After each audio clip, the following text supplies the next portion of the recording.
മസാല. ആകാശവാണി മദ്രാശി. കലാരംഗം. ഇന്നത്തെ കലാരംഗത്തിൽ ആദ്യം പാചക ലോകമാണ്. കോഴിക്കറികൾ എങ്ങനെ ഉണ്ടാക്കാം എന്നതാണ് വിഷയം. ആദ്യമായി ചിക്കൻ മസാല. കോഴിയെ നന്നായി കഴുകി വൃത്തിയാക്കുക. ആവശ്യത്തിനുള്ള മുളക്, മല്ലി, കുരുമുളക്, കറി മസാല, ഇഞ്ചി, ഉരുളക്കിഴങ്ങ്, തക്കാളി, പച്ചമുളക് ഇവ റെഡിയാക്കി അടുത്ത് വെക്കുക.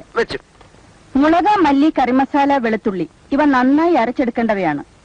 ഉപ്പിനെ കുറിച്ച് ഞാനിവിടെ പറയുന്നില്ല, പക്ഷെ അത് ഇടേണ്ടപ്പോൾ കറിയിലിടാൻ മറക്കരുത്. ഇനി കോഴിയെ കയ്യിലെടുക്കുക.